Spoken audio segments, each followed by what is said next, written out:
It's been a whole damn year that I've been doing these reviews. Now, just before I start, I just wanted to say a very sincere thank you, and thanks to all of those who are sharing my videos, all to those who have subscribed.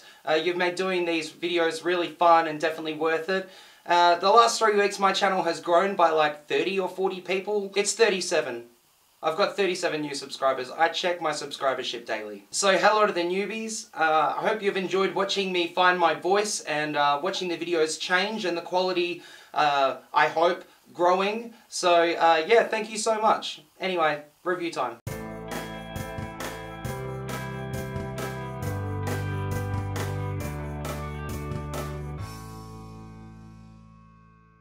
As Scott Lang balances being both a superhero and a father, Hope Van Dyne and Dr. Hank Pym present an urgent new mission that finds the Ant-Man fighting alongside the Wasp to uncover secrets from their past. Alright, so this movie, as expected, is quite different from Infinity War, both in like terms of scope and tone, but also in terms of quality. I'll start off with what I like first. The humour was gold. Similar to the first Ant-Man, Paul Rudd is just so wholesome and seems so humble. He does well in the action sequences, but really it's his character that I love so much. But I also love his daughter. Like, yeah, she's just as cute in this as she is in the first, and their dynamic has grown exponentially.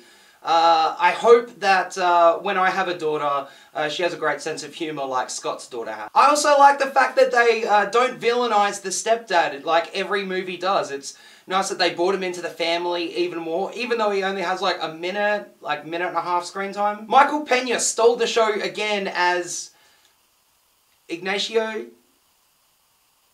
Jorge, Enrique, I don't know, I just feel racist guessing Latino names. Anyway, he stole the show with his one-liners, like that voice dubbing gag from the first, and, you know, he's just so fucking charming. I love that they expanded the Wasp's role, as expected, because she's in the title. Evangeline Lilly, she's just so beautiful and kicks so much ass in this. I hope she joins the Avengers one day, because she'd be a great addition. And also chuck in Janet Van Dyne in there too. Her power set is somewhat going into like the magical territory, but she was only in it for like 10 minutes, so I guess we'll see. Randall Parks was good as well. Like, the whole supporting cast was good. I love that Michael Douglas is still an old cunt like Hank is in the comics. That's a nice touch. And the de-aging is getting better and better with every film. The score is probably my favourite part though. Janet's theme is the main theme for the film, and it's just so beautiful. Like, we only got like one small motif in the first film, and I love that it's expanded in this. So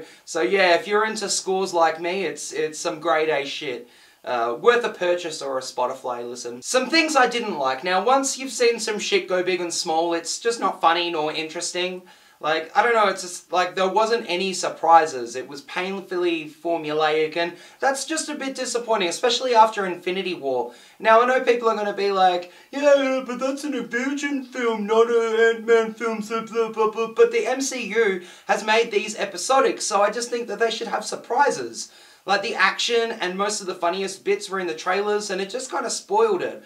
I guess, like, I don't expect some big world-ending event, but I expect to not know what's going to happen before it happens, you know? This villain is bland. Like, they try to make you see her side of it, but her biggest flaw was that she didn't really know how to communicate. Also, she kept saying how in pain she was, but, you know, I wasn't buying it. I live in chronic pain. Oh, I'm not buying her pain. That's not because of the performance though, that's just because of the writing. Walton Goggins is in it as well, not as a villain or general antagonist, just like an annoyance. He's a bit like the Sovereign in Guardians of the Galaxy too, except without like an awesome payoff like Adam Warlock. So yeah, that's pretty disappointing. Peyton Reed doesn't really know how to elevate or shoot action, which sucks because he's got such a great eye for characters and interactions, but with the action, he hasn't grown since the first. It's not bad at all, it's just kind of bland and meh. The pacing was also not as like quick or like bam bam bam as the first. I know it sounds like I'm nitpicking, but in the big scope of the film, it adds up to like a very bleh time at the movies. So should you see it? Yeah, if you want.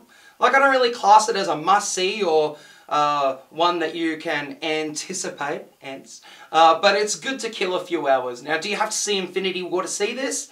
Just watch like the first Ant-Man and Civil War and you'll be fine. I give the movie like a 6 out of 10.